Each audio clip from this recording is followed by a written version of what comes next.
We will have the conversations that few are prepared to have, and more importantly, conversations centered on rationality.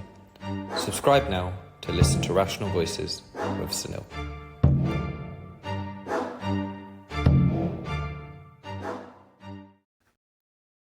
Eric, thank you so much for joining today. I know a lot of our audience are big fans of your work. First and foremost, how are you? Great, yeah, Sunil. I mean, I'm enjoying. I'm in London, of course. We had a few snow flurries, so the first of the year. But I'm Canadian, used to that, so that's fine. How are you finding living in London, being in London? Yeah, I mean, I really enjoy it in the sense there's always a lot happening. It's a kind of cultural center, and for if you're in the media, politics, publishing world, it all overlaps here. So yeah, I think that's it's nowhere's going to have everything. So I'm from a place that has skiing and a beach and all that, but you're not going to have that. But on the other hand, it's got culturally and historically very interesting. What what sparked you to move from Canada to London? Well, it was really just a series of I came here as a student for a year, and then I got interested in doing a PhD at the LSE, which is where I went to university, and there was a leading scholar of nationalism, Anthony Smith. I wound up doing a PhD there. I didn't imagine I would be a professor, and then yeah, so it's all a series of accidental small events that led me, and then once you get settled, then you get it, and eventually opportunities are easier to come by here because you're here to interview. It's a whole bunch of reasons. So there wasn't ever an intention to move, but that's what happened. Right. And I've read and I've heard you speak a lot in terms of nationalism. Was that the sort of starting basis of how lots of people know you now? Is that how it kind of started, specifically on nationalism? Yeah, I mean, this is really what I researched and wrote about and did my PhD on and have written on for the better part of my career. Particularly what we might call defensive cultural nationalism or nationalism in, let's just say, as it intersects with questions of immigration and demographic change. So that was kind of my interest from the beginning. I initially looked at it historically, looking at the U.S. in the 19th and early 20th centuries. That was kind of my PhD.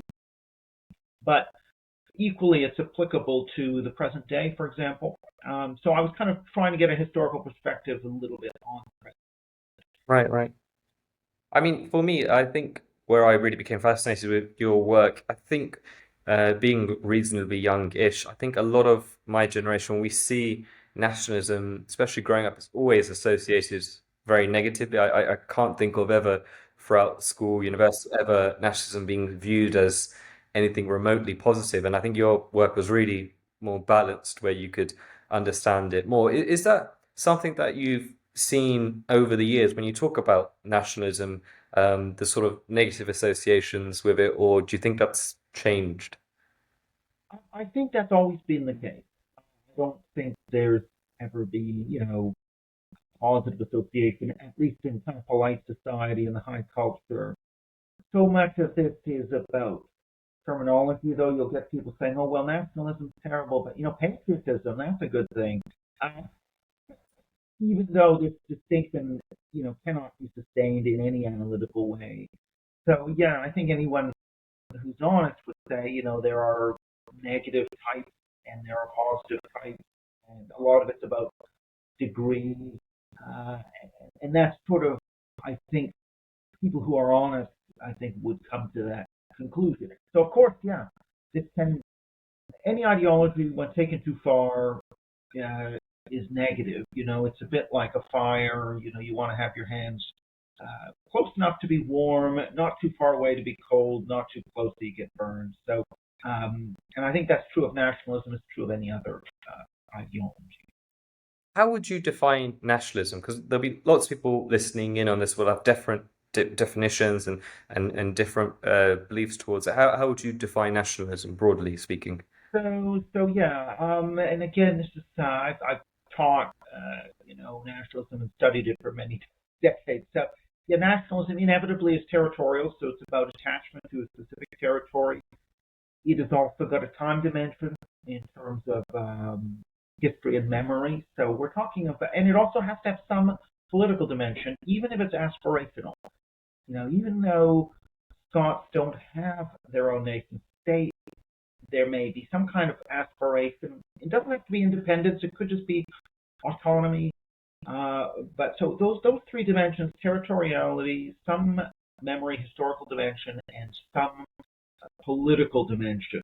That is really what we're talking about. And one major part of much of nationalism is about congruence between the political and the cultural and the territorial.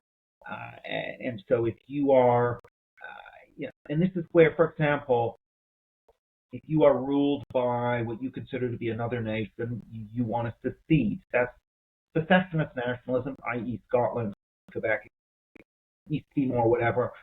Or you think you're a nation and you're broken up into many different polities, like Germany prior to unification, or even Arab nationalism today, Kurdish nationalism.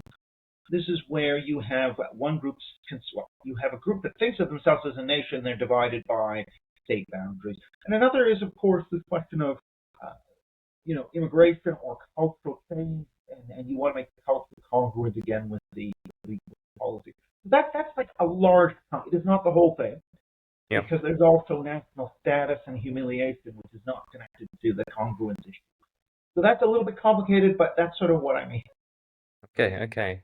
I mean, what got you started in the first place to study nationalism? I think that'd probably be a good place to start because you've written a lot about it. I've heard you speak so much about it. What got you interested in nationalism in the first place? Well, yeah, I just think part of this, biographically, I grew up I'm Canadian, but I grew up in abroad, so East Asia for, a total of, I guess, 8 years of my first 11. And so when you live abroad, you're just more conscious of nationality, because you're away from your home nation, and you have, if I went to an international school, every country had its booth during the international days. I think it's different. Whereas I think if you just grew up in the middle of a country somewhere, it wouldn't be on your radar as much. That was kind of my interest initially, where I think it comes from that. Now I was interested in studying this subject. There's also the question of ethnic change and immigration. I grew up in Vancouver, which is a high immigration city, like many Western cities, and had significant ethnic shifting when I was growing up. So this was another area of interest. I myself are from a mixed ethnic and racial background. That was another aspect of this, which again, contributed. So I think all of these things are aspects of why I was interested in this subject. My sense is that, there's always been an interest, but I think the kinds of interests I have become somewhat more to the fore, let's just say, in the last decade, perhaps. They were always there. I don't want to pretend this is new, but for example, when I first started studying nationalism, the big interest was mostly around the decline of the Soviet Union and the rise of political, and also secession, Quebec, Scotland, Catalonia, these kinds of secessionist movements, as well as civil wars within countries. And that's still an interest, and that's still happening. But I think this was before the big rise in populism, which takes place after 2014. And I think that's really changed the way people study this and the interest.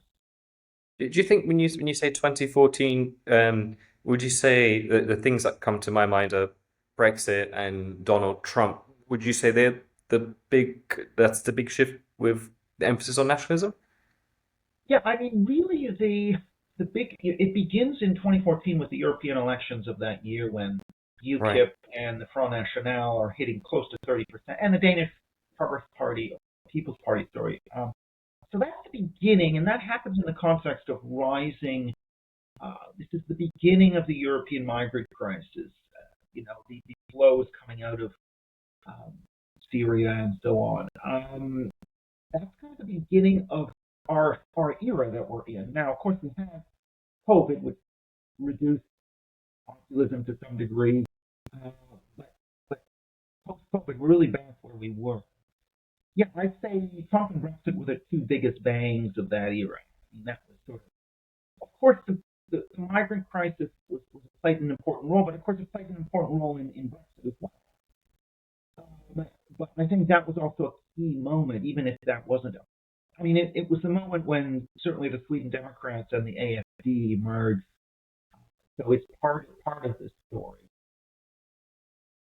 Mean, so we mentioned Trump and Brexit and European Parliament elections. I mean, one thing I find really interesting is you're still a professor and you've still been able to keep that side going. But there's so many people, maybe like yourself, who I want to say cancelled, but have had definitely issues. How have you been able to keep doing what you're doing and still have the profession? The reason I ask is because on this podcast we've had so many people who have said about how they will give me stats in terms of how universities are just full of professors who are really quite on the left and quite extreme on the left, and that's the reason why some of the trans ideology or what different subject matters. How have you been able to maintain, if you like, your profession as well as your some of the work that you've done? Yeah, I mean, the first point to note is those other people are absolutely right. Academia leans left. I mean, it's maybe in the social sciences and humanities and leading research universities, it's probably around 14 to 1, 13, 14 to 1 left to right. That creates an enormous amount of peer pressure. In Britain, only 1 in 5 Brexit supporting academics say they would reveal that to a colleague. In the US, it's like 1 in 10 Trump supporting academics. Wow. So there's huge pressure, obviously. Now, I did have plenty of run ins at my previous university with radical woke activists, some of whom were faculty members, others of whom were members of radical student unions. They kind of collaborate to put in formal complaints against you, try and get you in trouble, by Twitter mobbings, open letters. So all of that I had experience with, and of course it did cause problems. Now I had the Free Speech Union. After a couple of years, the Free Speech Union was formed, and that has been an important defense against this, because a lot of this is anxiety about losing your job. Once you lose a job in academia, you can never get one back, or at least it's very difficult to get back in the system. Um, I then moved over to University of Buckingham, which is the only, at least has the only free speech tradition. It was founded by neoclassical Thatcherite economists, partly through the IEA. Thatcher was a chancellor, so it's a very different environment. However, having said that, it's still a left-leaning institution in terms of staff and student body. But yeah, I just think it's, I feel freer there to say things and do things. I should also add that it's what you do publicly in the media and on social media that gets you canceled. Students generally don't read, and staff generally won't read your stuff. So no one read my book and said we got to cancel. It's all around Twitter, and it's almost all Twitter. So anything you are publicly doing, but especially on social media, it's easy to jump on that and try and get a cancel culture mob going. I mean, of course, the energy of the woke movement has peaked. It's not as strong as it was, and I did notice that fading in their power for a number of reasons. One is when they tried to do a Twitter mobbing, they would get ratioed. So as we move past, like their peak of power was like 2018, 19, 20, Yeah. 21. After that, they would be getting ratioed more often, and they would be getting supported, and the dynamic shifts a little bit. So I think that it definitely is weaker, and the movement energy, the zeal to cancel is a bit weaker. Although it depends, right? It depends on the issue. In American data shows a very big drop off after 2021 in left-wing cancellations of people, of professors, for example. However, in Britain, that's less obvious. There's still a lot of canceling happening, and a lot of it's around the Middle East issue, which is not as central to what I do, but it's still, I think there's still a much stronger cancellation apparatus in Britain than in the US right now on campus. I mean that would makes sense in particular with UK law in terms of obviously the amount of social media arrests and that sort of stuff. So it feels as if it's not necessarily dying away. I mean, when you're doing your lectures with students, and I think one of the questions I was thinking a few days ago to ask you is how. I mean, what's the response like when you're teaching this? I just presume it being very tough for yourself in that lecture hall, and I can't, maybe I hope I'm getting this wrong, but I just can't imagine too many of the young generation, from what I see on social media and stuff, being too enthusiastic about some of the stuff that you would be teaching. What's the response like? Well, I mean, it's worth saying a couple things. I mean, first is like I've only taught for at least, for the last say 20, 22 years. I've taught in institutions that are mainly mature students. So Birkbeck was a mature student institution, and and the University of Buckingham, the program I teach on, at the London-based program, Masters and PhD, is also mature.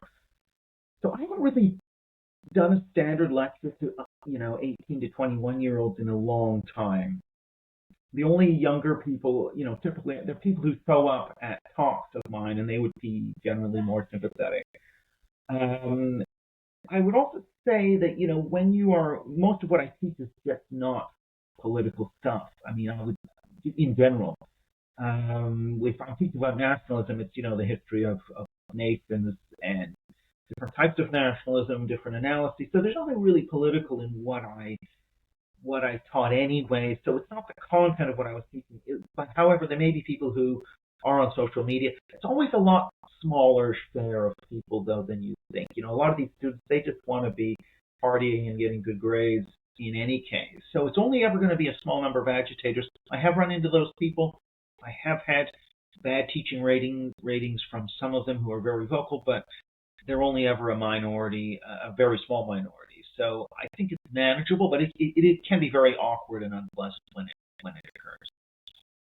Can imagine. I mean, it's like it sort of makes sense with the teachers of mature students because I was thinking in preparation for chat today in terms of Yeah. what it must be like as a professor with me personally. I'm obviously a big fan of your work and your books, so I was just thinking, I wonder how many people in their 20s and that sort of age at the moment would like for example your book White Shift, which I absolutely love and incredible book. And I was thinking Thank you. how many people um, of that age group now in their early 20s, late teens would almost find offense with that book. Whereas I think it was such a, well, for me at that age, massive eye opener in terms of what's going on in Western society. So it's interesting. Do you have students that will uh, talk about the books and stuff like that when they sign up?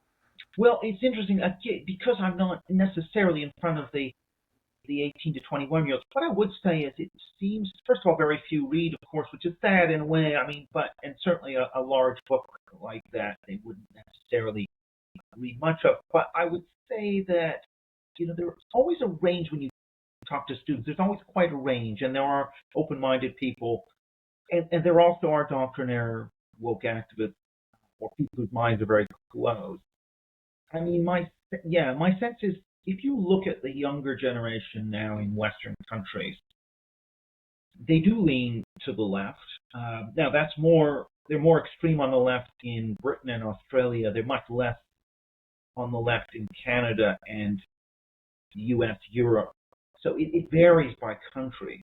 But even say in a case like Britain, where they lean very heavily to the left, there's also a group that are very anti-woke and very much on the right. And if you look at any of these culture war questions, you know, how much do you agree that trans women should have access to women's spaces? You'll always find the biggest spread of answers among young people. So the young people are more divided on these issues. I think it's the right way of thinking. Yeah. And the apolitical mushy middle of young people have drifted away from woke, I would argue. And we see that in different ways. I mean, the clearest example is on the trans issue, where now you see a majority of young people opposing the trans activist agenda in sports or toilets or whatever it might be. And that's not because the woke have changed their mind, but it is because the kind of apolitical middle have drifted over to the other side on these issues. So I think some of this stuff is very much up for grabs, and there's always a large group of younger people that go with the flow, but are not they don't really understand politics or follow it very closely. So, but I still think on balance they have been raised in a way where they are less pro free speech and more about speech harm protection. That's more their reflex because that's what they've been given in schools and in by official, major institutions of youth culture. Um, but I also think that there's a significant resistance there too. So they will be very divided on these issues when they are the median voter and become adults. I think these topics are going to be fought over politically in a serious way. I don't know if it's, please correct me, I don't know if it's Gen Z, but I come under millennial, and I know for a fact the generation after me are a lot less left-leaning. I don't know if it's Gen Z or the one after that, but there is the next one, Alpha, apparently, yeah, okay. yeah, they're shifting to being on topics like trans and that stuff more on the right side, which is really fascinating in some ways. And I think, Yeah, very hard to be sure with the survey techniques we have getting at anyone under 18 because of a whole bunch of reasons. I think that data is provisional, but I think there are some things we can see. So, for example, this is not to do with attitudes, but certainly identification as neither male nor female, what we might call non-binary, uh, which has dropped dramatically in the last 2 years amongst young people, and like it's dropped in half since 2023, and the lowest rates of identification are in the sort of 13, 14-year-olds. So compared to the 18, 19s. So I think there's no question that's a change. I'm not sure how ideological that is, but the other thing is I think I have seen some surveys showing greater opposition to cancel culture amongst the very youngest. And again, all I would say is some of that is still provisional because the it's a very difficult group to survey. okay. Um, I want to go back to maybe just my personal bias on White Shift, which I absolutely Mm. loved reading. I feel like you were quite ahead of your curve in terms of talking population decline, the changing demographics. I feel like it wasn't as much in the mainstream as it is now. It's like now I see it from right, left, everywhere on social media. This is an issue that needs to be looked at. What made you write that book? And how did you come to these conclusions? Because this book is what, at least 7, 8 years old now. So Yeah. how did you come to those conclusions, and why did you decide to write this book?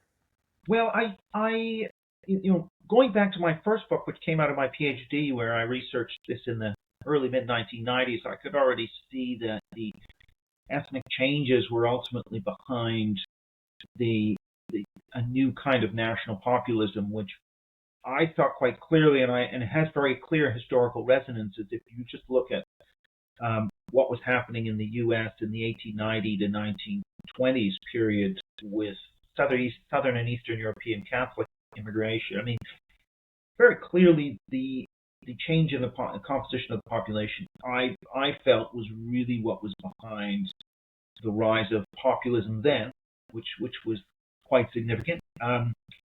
And I just think it's the same thing that's happening now. And ultimately, I think people can talk about associated issues, housing, pressure on public services, even Islam, even some of these other issues around security are, I don't actually think that's the motor that's driving it. I mean, that is part of it, but I think similarly, if you were to look at uh, the U.S. in the turn of the century, yes, worry about the Pope interfering, people's loyalties being to Catholic hierarchy instead of to America. I mean, of course, those were part of what was going on, but was that what was driving populism in the U.S. in that period? No, I don't think it really was. I mean, it was part of the picture. So I think we sometimes mistake even what people are saying. It's much more acceptable to say, "Oh, I have to wait longer at my doctor's office," than to say, "I'm uncomfortable with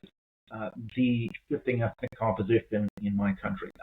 Whereas I think it's actually that underlies uh, the change. So for example, there have been experiments where they get white Americans to think about whites becoming a minority, and then ask them a whole set of questions, and they become more, for example, they become more anti-free trade after reading. The people who read that passage become more anti-free trade, more populist, and then I think what happens is that is sort of what drives opinion. Once you actually are then anti-immigration, you then see other problems, urban sprawl, pressure on public services through the lens of immigration, and so you actually become a lot more worried about immigrants putting pressure on public services than actual public service pressure itself, which doesn't make a lot of sense. So I just think the driver of opinion is much more around those cultural psychological dynamics and much less around some of the economic stuff that was talked about, certainly with the rise of Trump and uh, Nigel Farage and Brexit. This emphasis on the left behind, on economically declining areas, I think is really not actually very much of a driver, I'm afraid. But it's often used because it's a much more acceptable way to talk about this. So the driver would be just the changing demographics. So you're saying less people of the same skin color of you, same less people speaking the same language. Did you say is that the kind of rationale? Yeah, I mean, and of course, ethnicity is about belief in common ancestry, and also there are certain cultural traditions attached to that. So, in another era, it it might not have been skin color, but it might have been religion. So if you're a Protestant country, a large numbers of Catholics are coming in, like happened in the U.S., for example, in the 1850s, happened in Britain, or happened in Scotland, for example, with the Irish immigration in the early 20th century, then you get the same reaction, you get the same populism. But so it depends. It could be about religion, it could be about skin color, it could be about language. But these are all facets of the same type of politics. And so, yeah, I think it is about the rate of change and again, nationalism is that congruence between the cultural and the political, and if these are felt to be coming apart. So the political contains now a bunch of different cultures rather than having a relatively uniform culture, then that is going to that's a sort of incongruence that nationalism will seek to sort of repair, if you like. Similar to if you have a political unit that rules over a bunch of cultural units, like an empire, then those cultural units might want to be independent, have their own political roof, not be under the political roof of Vienna, for example. It's the same rough principle about cultural political congruence. So I think that's really where the energy comes from in this. So like, how would you so do you think some of it's just human nature, natural? So like I'll give an example. I Mm. don't live in the UK anymore, but whenever I hear a British voice, I not that I get I think about Britain. I miss Britain in that period, and it makes me happy, and I whatever. But is that just human nature in terms of people, let's say in the UK, with the changing demographic, where maybe is language, skin color, religion, that they are worried about certain things, and then they think about, like you say, the strain in public services. Do you think that's a human, almost like a natural reaction? Well, yeah, I think it's a combination of nature and culture, if you like. So we have an evolved psychological disposition to cooperate with those who share more of our genes, because if we die in battle defending those who share more of our genes, then that's actually a good evolutionary strategy for passing on our genes.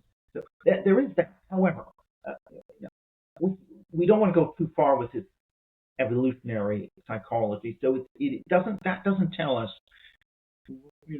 where the boundary is going to sit between who you cooperate with and who you don't know. Do I cooperate only if I'm in Cornwall? Do I only cooperate with Cornish, or do I cooperate with all English, or all British, or all European? So it doesn't actually tell you exactly which group you should consider your own and what the boundary is. So there's definitely a big role for them. That comes through history and culture, what's been written down and talked about over many centuries. Um, and so it is both cultural and, if you like, evolutionary. And there are also other dimensions. So, for example, there's been research showing that, depending on the skin color that you see, the types of people you see when you are young does affect um, does affect your comfort levels, your response to people with different backgrounds when you're old. I mean, it's quite interesting.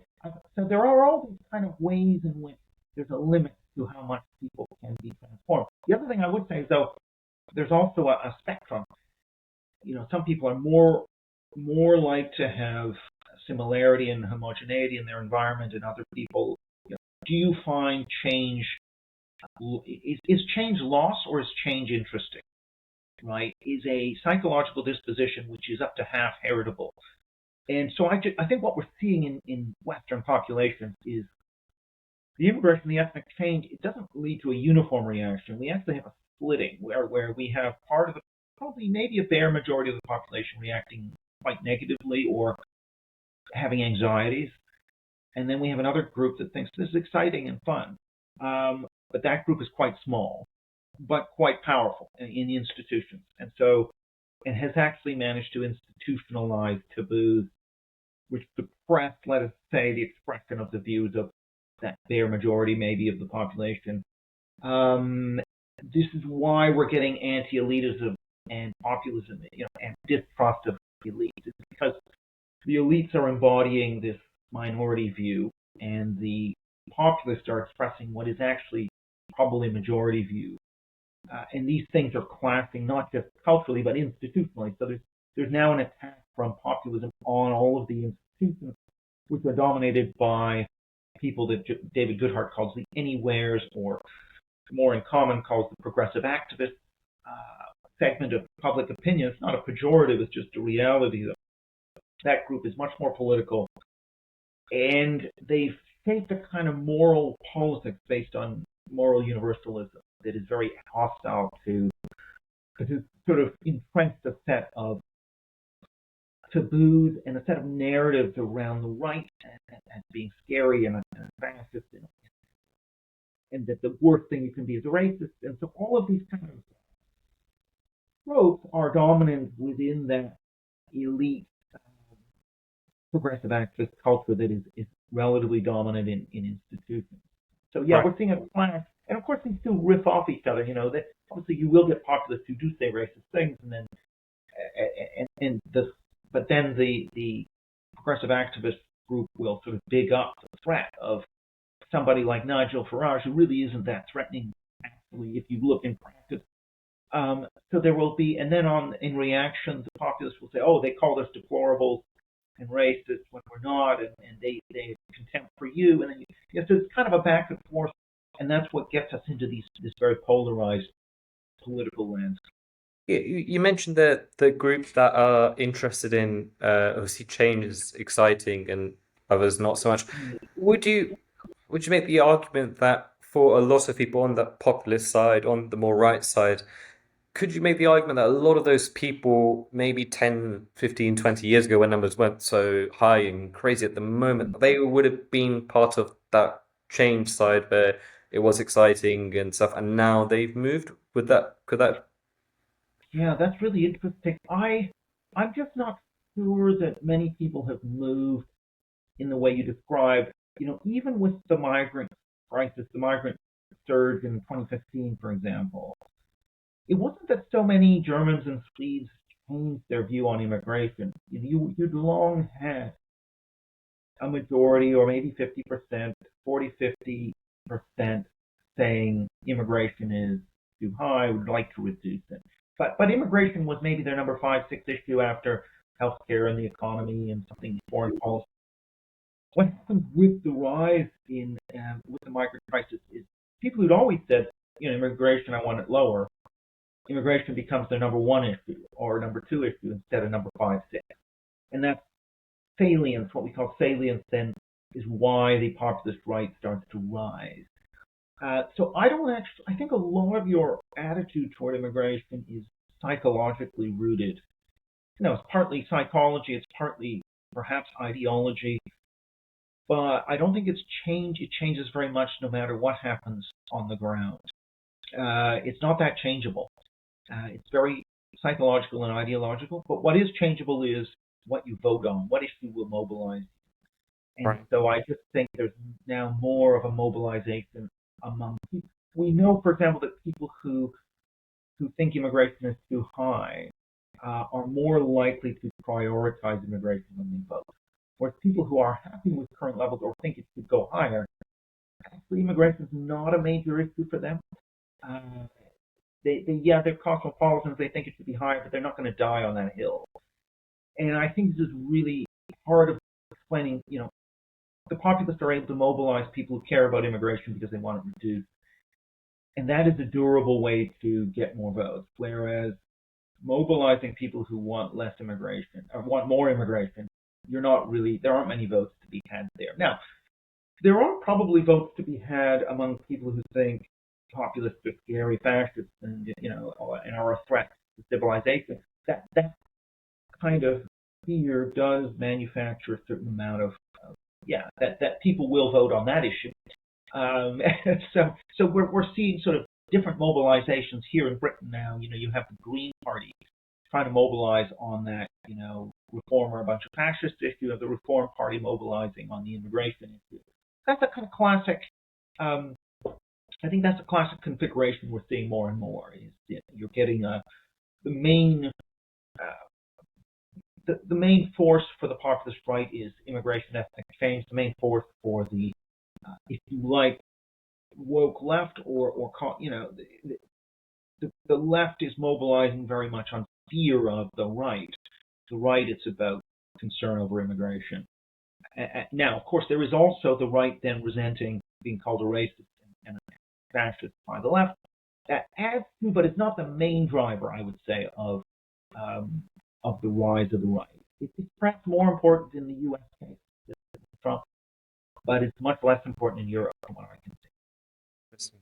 I mean, I'd be really interested to get your take on. So, like, I think, just me personally, I think there's immigration in UK's crazy numbers at the moment. I think the demographics changing so rapidly, but there's so many people similar to me who aren't necessarily who are product of immigrants but parents born in India, and Yeah, I'm finding that really interesting in listening to rationalize um, why do I have that thought? Like, why is that? It's very prevalent in my head. Okay, I could argue my parents also have that thought, yeah, and maybe it's the way I've been raised, but I'm not an anomaly, if you like. I know there's so many other first generation brown black people who have the exact same thought process, who are saying the numbers are extremely high and blah blah blah.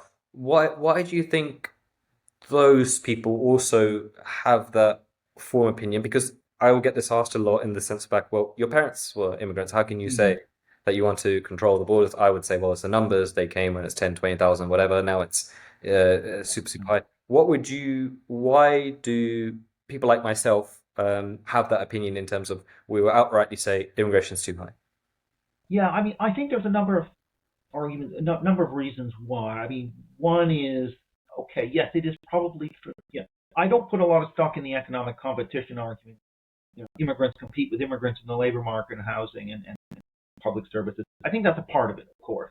I'm not saying that's nothing to do with it, but I still think the bigger reason is that immigrants have a national identity, right? So there's a difference between ethnic identity, which is based on common ancestry, and national identity, which is attachment to the territorial, political, historical identity. So if you take Britain, you have England. There's an English national identity, which is around England as a territory, as a political tradition, as a culture, and then English as an ethnic identity, which means you're descended from people who were came from the Anglo-Saxon conquest and mingled with the Celts and absorbed some Normans and whatever, and were there in the Doomsday Book or whatever. So that is kind of there's English ethnicity, which is like three-quarters of the English as a nation. Then of course you've got other groups then Irish, European, come into that and assimilate in different ways.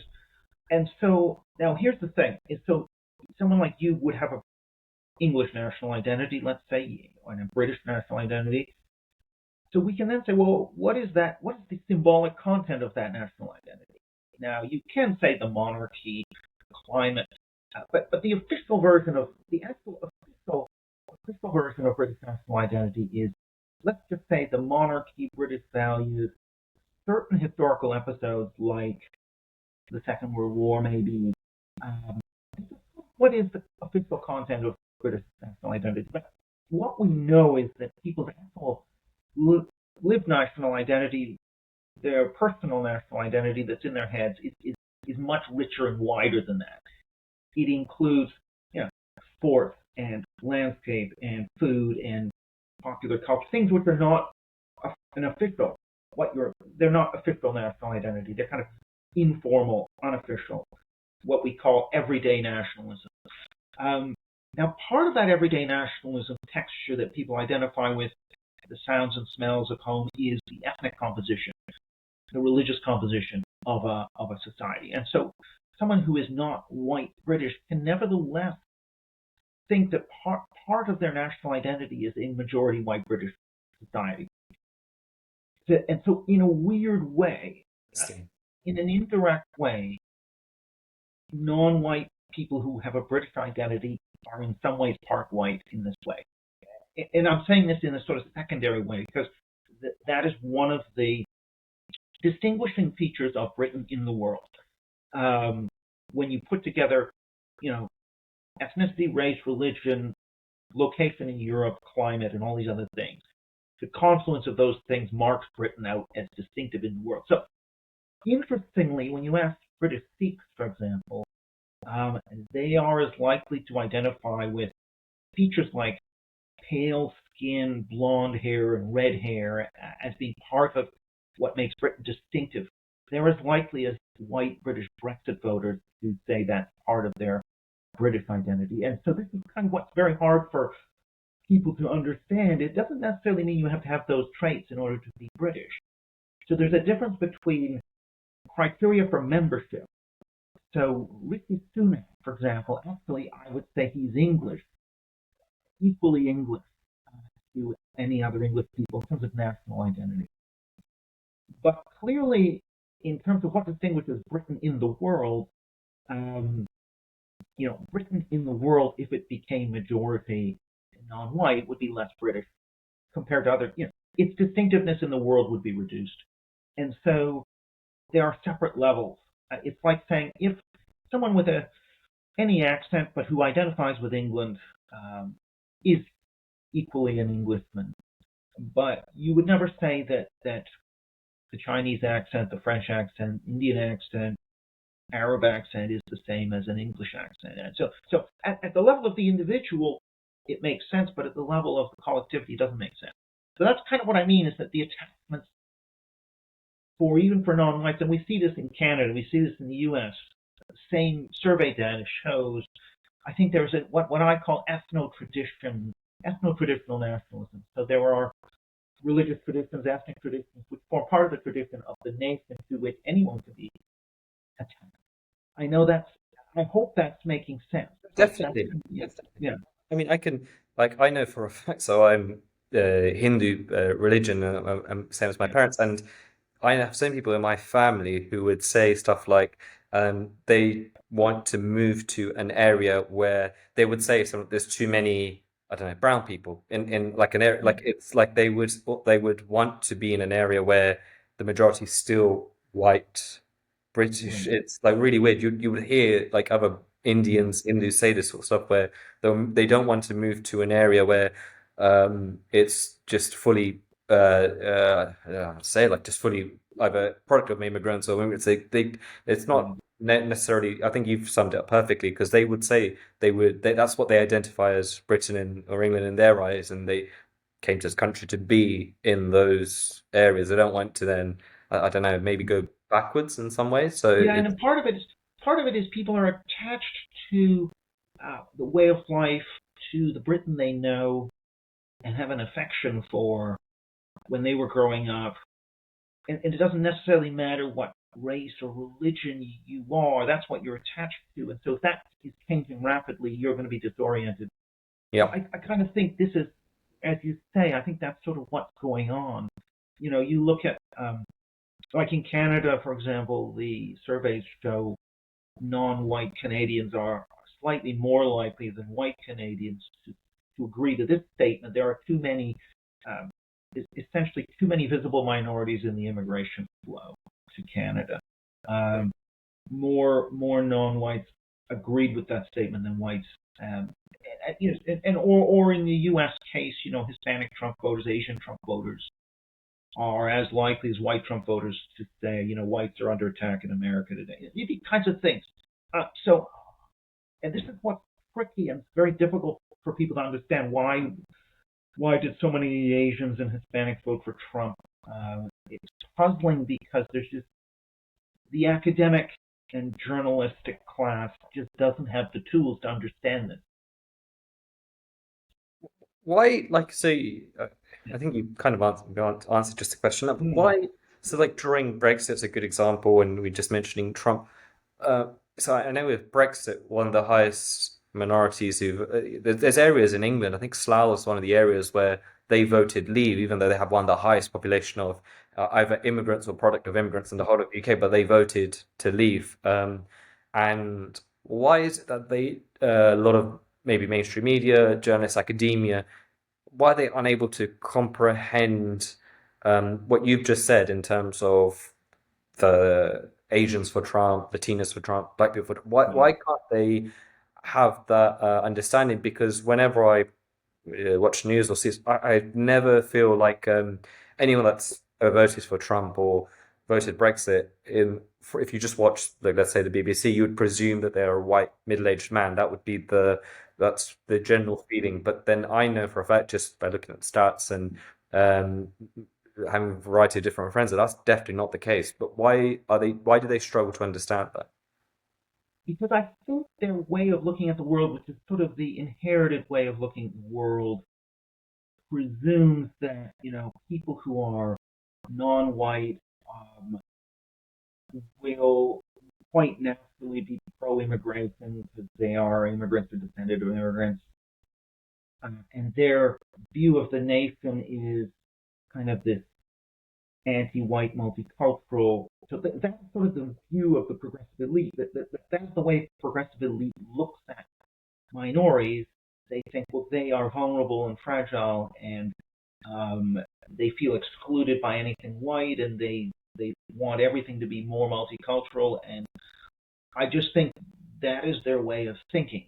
I don't think they have an ability to understand the way minority British nationality works. I think they just see it as okay. They're attached to Britain because it's multicultural and liberal, and they have an economic opportunity and political freedoms, and that's the only. So, for example, when you have, say, a significant Brexit vote, their only way of explaining this is, well, it's drawbridge. They want to pull up the drawbridge, or it's all about economics, economic competition, and pressure on services. It's nothing to do with national identity. It's just extremely difficult for them to understand. And to be fair, I mean, a lot of even people in the middle and on the right don't really understand uh, this either. The way national identity works, it can encode an ethnic composition. So this idea of ethno-traditions, that you can have an ethno-traditional form of national identity that wants to preserve ethnic characteristics or religious characteristics in a country, that is something different from saying you have to be white to be English or British. Right? So a lot of people just collapse these two things. It's called the fallacy of composition. Like if I were to say um, the National Health Service has many problems, and you were to say, "Oh, you're criticizing nurses and doctors. How dare you?" Right? This is an example of what I mean, where it's actually a logical fallacy because there's all kinds of system level stuff which has nothing to do with doctors and nurses. Similarly, with if I were to say, immigration is a problem in Britain, and you were to say, "Oh, you're criticizing immigrants." Well, actually, it's a different level.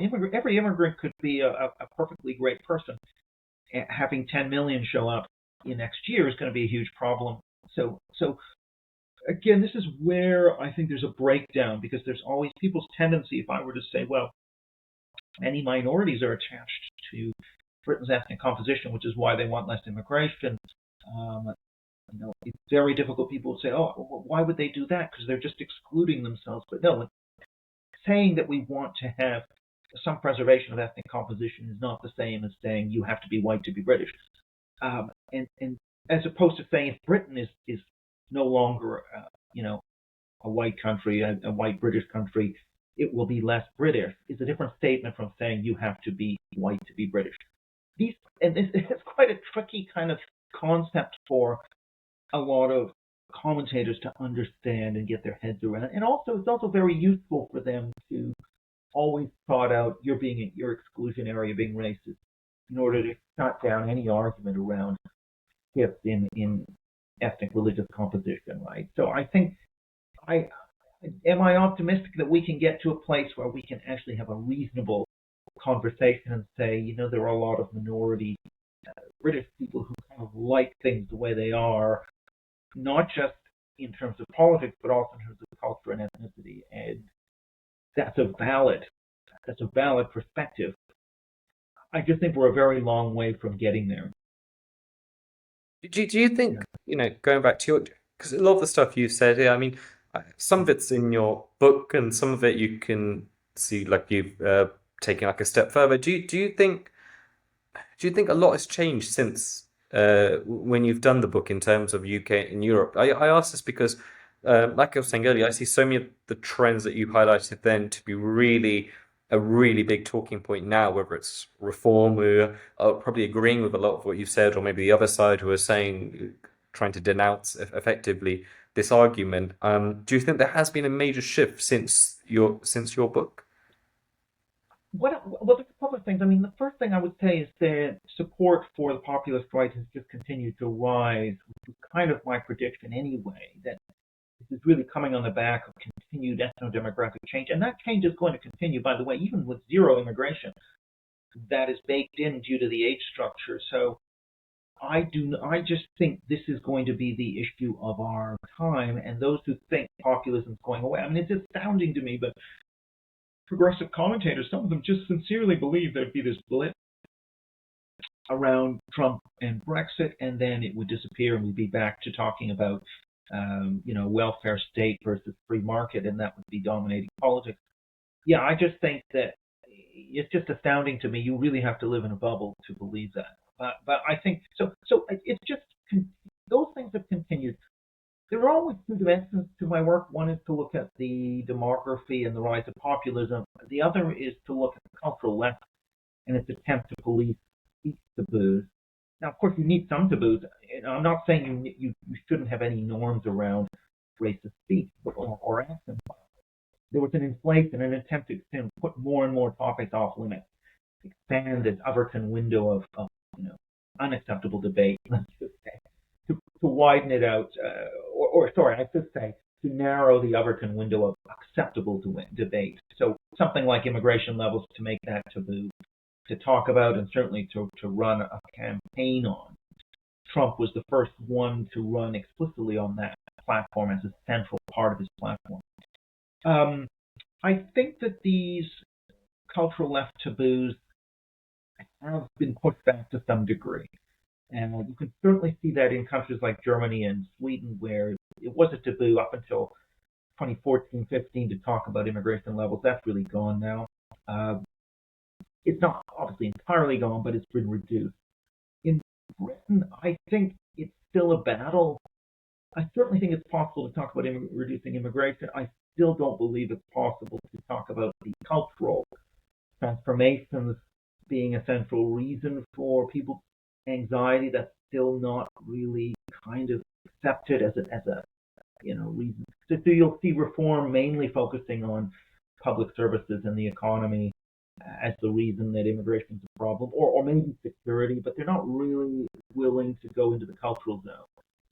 So the taboos are still kind of there. I think probably, the peak of the Great Awakening was 2020, 2021. So we have kind of become a little more open since then, but still very far from where I think we need to get to. to have a sort of grown-up debate over these topics.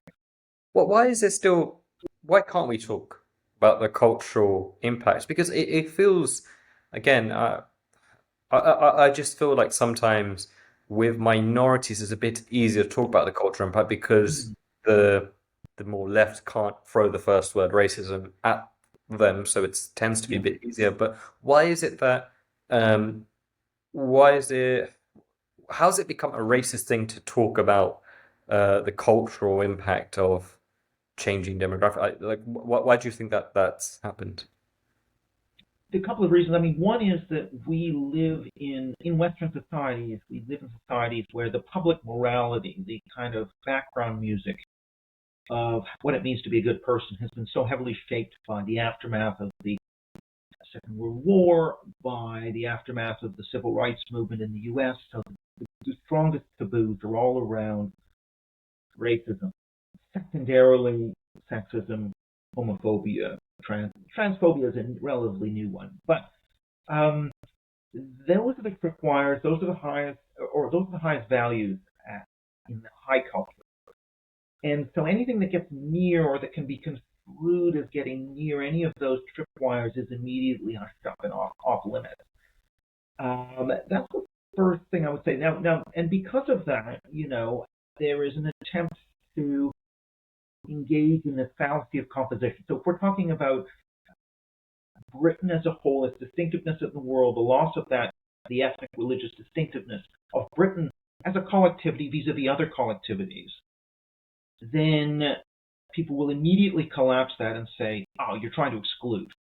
You're saying, if I'm saying, Britain's becoming less white and Protestant or Christian, uh, it's legitimate for people to worry about that. Someone will say, oh, you have to be white and Christian to be in. That's what you're saying. So they'll either out of bad faith or because they just don't understand, they will try and construe what you're saying about the aggregate as, oh, you're excluding individuals, and then that allows them to then bring in the racism and all of that, and so it is a kind of um, an immediate shutting down of any debate around the cultural side. I mean, of course, part of this is also to say, to be clear that, I think you have to be clear that, someone who isn't white is equally English or whatever. The vision, there's also a vision really has to be kind of a vision around assimilation to, into the ethnic majority, which is what I also talk about in the book, that, a melting pot where, we need to pause or slow down immigration to allow for this deeper assimilation. I mean, that is ultimately also part of this, which is almost never talked about, because the multicultural framework, again, it's all about people, particularly progressives and elite thinking minorities are snowflakes that are going to collapse and fall apart if their feelings, if someone talks about, assimilation, talks about the ethnic composition of the country, this will be deeply offensive and wounding and exclusionary. And these are kinds of sort of psychotherapeutic techniques that it's always about what we might call emotional safety, microaggressions, minority self-esteem. And of course, that's not actually coming out of research on minorities themselves, who may, as you say, Yep. actually A, be robust, B, share these views. And so, but because it's sensitivities of the white progressives that dominate public morality and the boundaries of acceptable debate, they're allowed to set the rules for what you are and aren't allowed to talk about. Then, I suppose the counter, as you mentioned, Rishi Sunak, there's an example of a Yeah. brown Hindu man who became held the highest position, regardless of people's opinions of him, whatever, in the country. So surely that would almost get rid of that argument in terms of the sensitivities for white people, because you're seeing examples of non-white people doing extremely. I mean, there's so much stats on whether it's British Chinese, Mm. British Indians do way better than the average British white in the UK. So how do they still continue to make these arguments or this sensitivities when data doesn't really support this? Like the literacy rates and numeracy rates for British white boys in particular is terrible in the UK, and it's just getting worse. So how is that? Why do you think? Why do you think there still is that sensitivity? Well, I think that the actual facts on the ground don't matter very much for these people, so they will essentially airbrush out inconvenient facts like the ones you mentioned, while uh, placing a lot of emphasis on, if there's some racist police officers, that'll be front page of the Guardian. So they will highlight anything that supports their narrative, and they will sort of memory hole and airbrush out anything that doesn't. Why are they Why are they doing that? Why are they sort of deliberately misrepresenting things? It's because essentially they have an affective attachment to minorities as symbols of a particular ideology. The ideology I would say would be equal outcomes and emotional harm protection for race, gender, sexual minorities. That is the ideology we're talking about, which I've called cultural socialism.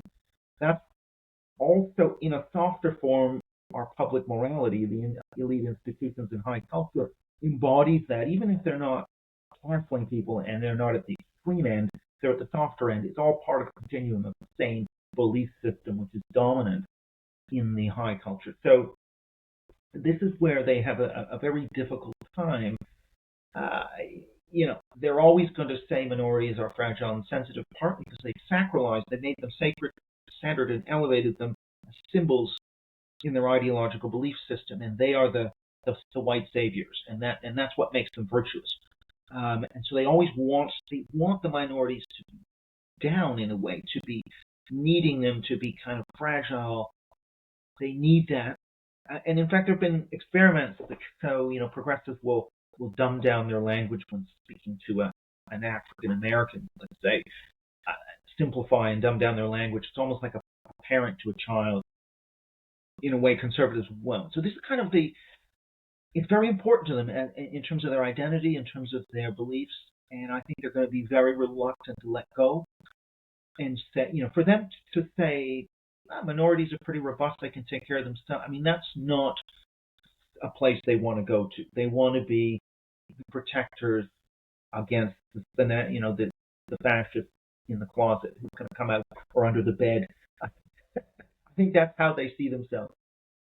How, like, when we're talking about nationalism and things like this, how have you seen the conversation change in the last 20 odd years? The reason I ask is because sometimes I think it's a good place in terms of that we're talking about it more now, but then part of Mm. me thinks maybe it was easier 20 years ago to talk about it, where there was less of this the moment you talked about it, somebody labeling you racist. And I'm not really, if I'm honest, sure in terms of my opinion. I have no idea in terms of whether it was easier 20 years ago to talk about nationalism than it is now. Is it more topical now? Or where do you see the state of conversation on nationalism, in Well, particular in the UK?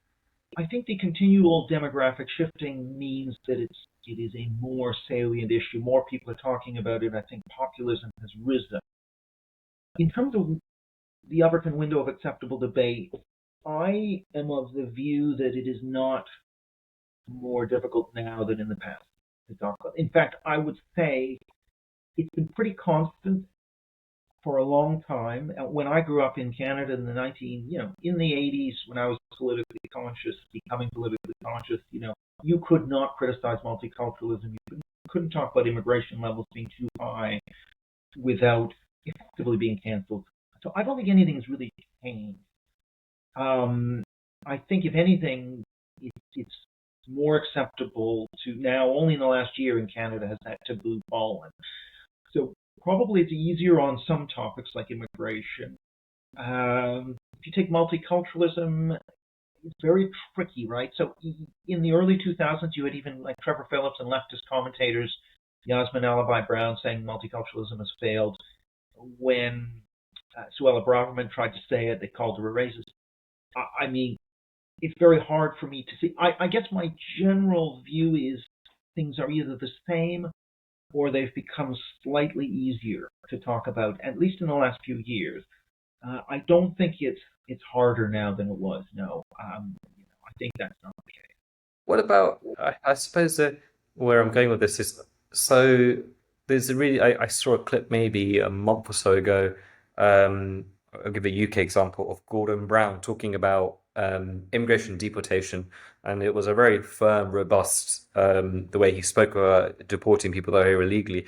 And I remember thinking, if Sikir Starmer spoke like that, I think he would receive a lot of. I'm not sure if he would be able to speak like that as the leader of the Labour Party, and now changing country. But America, I've seen even Barack Obama, the way he used to speak about, in particular, deportation and just some of the cultural stuff he talks about, and similar in some ways to Hillary Clinton during some of her speeches. And I was thinking, could they would never dare to say that now with where their party is. So I suppose that's probably where maybe it's more on the left side. I don't know where the conversations got more difficult, because to me it just I just cannot see the Gordon Brown speech being replicated by a single person from the Labour cabinet now.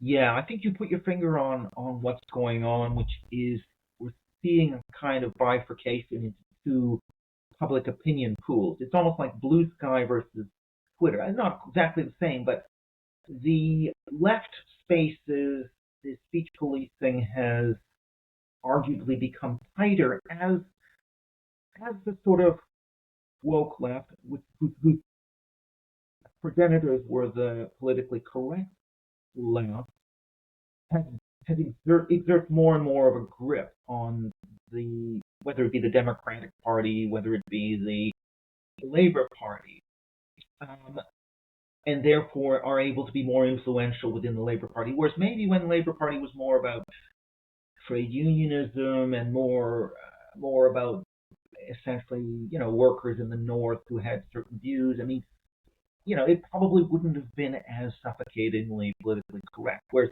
when it's now essentially all people from elite universities and professional backgrounds who have these sensibilities, they're going to be. Yeah, I mean, and so I think you're right. I think on the left in the U.S. the same thing. Things Barack Obama said and did on deportation that Clinton did were unacceptable by the time we get to Biden's era. I think one thing that's interesting, however, is you have this tension between political self-interest, let's say winning elections, where the elections are won in the center, and the woke activists who are very dominant in terms of party activists. It's interesting, say, to watch this on the trans issue in the U.S., where just after the defeat, you had certain candidates, I think in Maryland, a few candidates saying, we this the trans issue killed us. We have to get away from this position on trans. And that was a bit of a talking point, and there were some center-left pundits like the Noah Smiths and Matthew Iglesias who were saying the same thing and very critical of woke. But what's happened is that the kind of blue sky progressive activist group has reasserted control, certainly in the Democratic Party apparatus, and has managed to push those voices out. Um, and so it is, I think I would agree with you that we are increasingly getting two public spheres, and the left one is more intolerant, perhaps. Although what I would say is I don't actually think, if you took left-wing activists, I actually think those people haven't changed.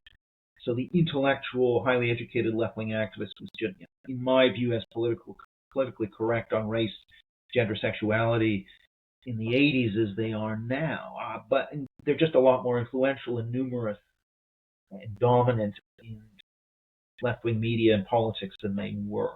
And so I think that's really what's happened there. Whereas on the right, as you can see, like in the Republican Party, used to be criticizing immigration and affirmative action. Campaigning on that was more or less taboo breaking until Trump. So on the right, you've actually had things, really the taboos come down quite a bit. Whereas on the left, in some cases, you're right, the taboos have increased. And I'm really interested to get your take in terms of when we talk about right and left in terms of the Green Party and Reform, because these are two parties that almost have barely existed in terms of serious candidates for being, either the main party in opposition or potentially getting elected. How much of do you think some of the stuff we've discussed today in terms of cultural impact, nationalisation, how much of an impact has that had in terms of the rise of these two parties now where reform obviously been talked about quite a lot in the last year, but now we're seeing Green Party in some polling, however accurate it is, almost being tied with Labour, which is astonishing. So, how much do you think of the conversation we've had today has impacted maybe more if we talk about Green, because that's something that I don't think many people would have predicted or seen coming. Yeah, it's worth saying that across Europe, in most elections, we're seeing a rise of a green or far left challenger type, cultural left, very woke type challenger party. And at the same time, we're seeing the rise of the populist right challenging. Um, so the mainstream is shrinking, whether that be Christian Democrat, Social Democrat in Europe, or whether that be Labour Tory in Britain. It's shrinking, where the populist right and what you might call the woke expressive left are increasing. Though, particularly when we look at younger voters, they will show the greatest spread. And so if you're young and on the right, you'll vote Reform much more than Tory. If you're old and on the right, you'd be much more likely to vote Tory than Reform, or you were more likely to.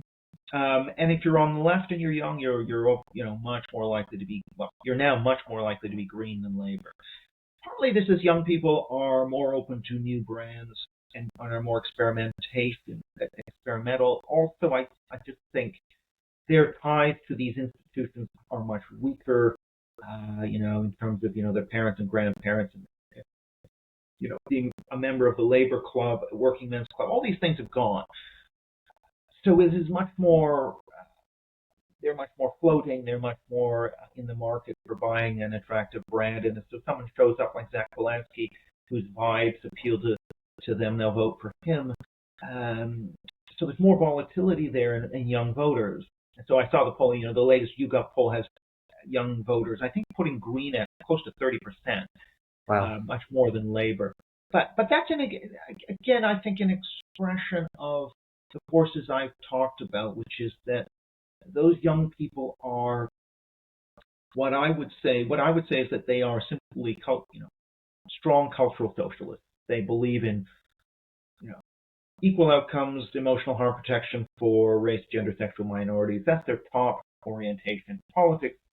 And if you have a candidate that will exemplify those values in a charismatic way, like a Mamdani in New York or like a Polanski, they'll vote for that. Equally, however, on the populist side, you'll have people who have gotten fed up with conservatives not doing anything on immigration, on cultural wars, but primarily immigration, to be honest, in Britain, going over to reform. And this is partly the realignment of politics away from the old economic left-right markets versus the state kind of 20th century politics. It's realigning to globalist nationalists, or what we might call, pejoratively, the open-closed cultural dimensions. That's much more determining who people are voting for and attracted to. And the populist right and the woke left parties exemplify this cultural conflict. And so I think it's not surprising that we're seeing young people, people who tend to have been marinated in those ideas much more intensively, and for whom there's a very significant woke fundamentalist, there's a significant woke fundamentalist strand within that young population that will go over to the Green. It's worth saying a couple of things. Britain has a very left-leaning young population. Canada, much less so, where young are actually arguably somewhat more conservative than average. But even in Canada, for example, you can see that if you're going to vote for the left, you're more likely to vote for the outsider parties, New Democrats and Greens, than you are for the Liberals. And there's also a gender split where women are especially likely to be woke left, because I would argue they always exemplify communal values, which are the woke ones, the prestige values that are considered respectable. And so they're much more likely than young men to vote for the Green Party and for other left parties. So yeah, that's kind of where I think we are, and I just think that's where politics is going. And of course, these two parties, Reform and Green, they also amplify and play off each other. Green sort of scaremongers about Reform. Reform sort of, makes fun of Green and says these are the people that are going to, you want these people running. So they're each going to kind of amplify each other at the expense of. And now they're also attacking the establishment and saying the establishment has failed you. Greens say the Labour Party's failed you. Reform says the Tory Party's failed you. I think that's the momentum. Now, of course, what happens is if these parties then do attain office, much more likely for reform, let's just say, then sometimes the shine comes off, and then that's when you get the establishment coming back to some degree. Interesting. It's been amazing speaking to you, Eric. Wish we could keep doing this. I have to end with our usual question, which is an unpopular opinion you have that you think should be popular. So anything we discuss, something completely different. But yeah, an unpopular opinion that you have. Yeah.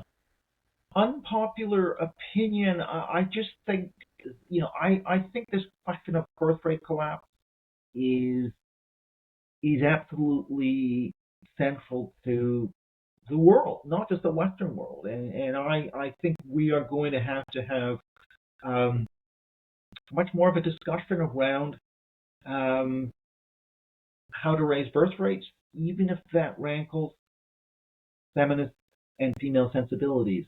That we're going to have to take on feminism in order, and of course, it's not to say we're going to be anti-women, but I just think um, without raising, without getting birth rates back up to replacement level, I think globally we are in for, well, a couple of things. I mean, one is that what people don't understand, particularly those on the liberal side, is that if you don't want to, you may not want to talk about this issue, but it's going to ultimately come for you.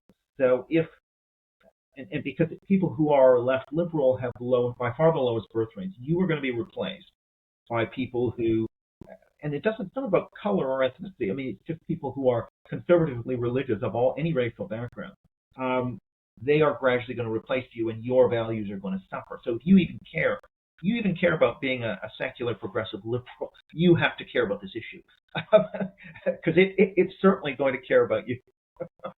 It's fascinating because we've had you mentioned about tackling feminism to achieve this target. I've had so many people on this podcast that would call themselves feminists, but almost not. They reject modern day feminism, so that they would argue that where feminism in the modern culture has gone wrong in the sense of you have to be career focused. That is anything other than that is you're being an anti-feminist. But what they would argue is no, being a feminist is saying, yeah, you can be career focused, but also you can reject that and say you want to be a mother first.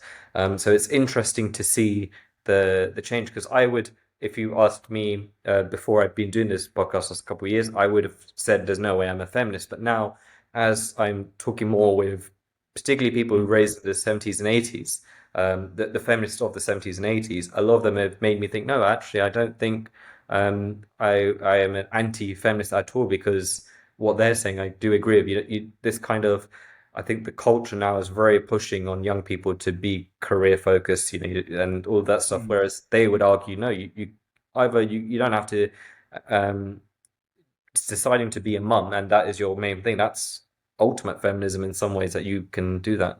So it's interesting. Yeah, I mean, I agree, and so there are many different strands of feminism, and but I agree. The ones that say that essentially motherhood is patriarchy you know is essentially anti-feminist. I think clearly that brand of feminism is just not going to make it. Has Yeah. nothing to say to us. The brand that says, well, we need to make the workplace more friendly for mothers, and that I think has a future. Um, or try and get the housework to be shared, and maybe put more emphasis on. I mean, so there's certain strands in feminism that certainly will work with uh, to have a sustainable, demographically sustainable society. But I think, kind of knee jerk. But we can't have any conversation about this because that's anti-feminist, which is sort of the knee jerk reflex when you talk about pronatalism in any way in many, particularly Anglo countries. I think that really is an impediment that somehow has to go. Do you think we need to do policy to make this happen. The more I read about the stats, more stuff in my head, I think government has to do something, whether it's just I don't know the exact ideas behind it, but I just feel like there has to be some sort of government intervention.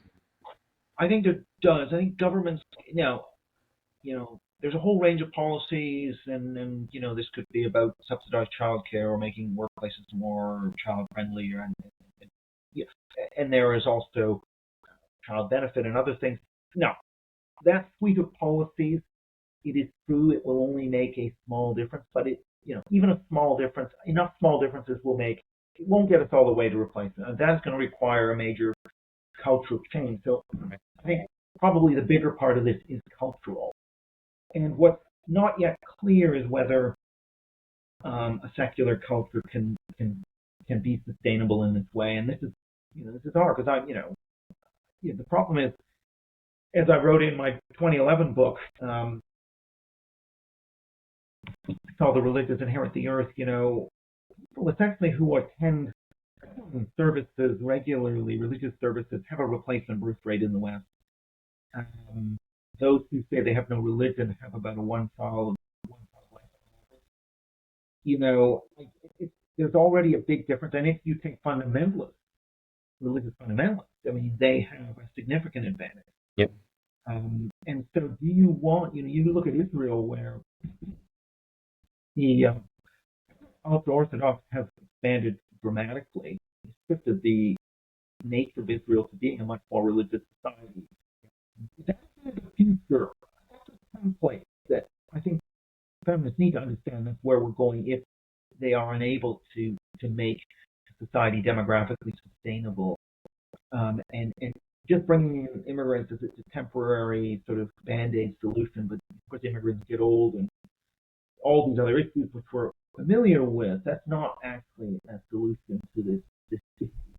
Um, and so, yeah, I think that particularly people, especially if you care about secular liberalism, I don't see how you can care about that and not care about demography. And yet there is still this attitude of the demography will take care of itself, which you encounter amongst liberals, and it's astounding to me. You can look at the evolution of a country like Israel, but even the rise of the religious right in the U.S. is Yeah. three-quarters demographic. And you can look at that and just kind of throw your hands in the air and say, "It'll take care of itself." I think it's incredibly naive. I love that if the liberals don't end up having children, then they will be replaced. I think that Right. should be the slogan for them. It's been yeah, Yeah. it's it's been great speaking to you, Eric. Thank you so much for your time. Danilo, it's been a pleasure. Thank you.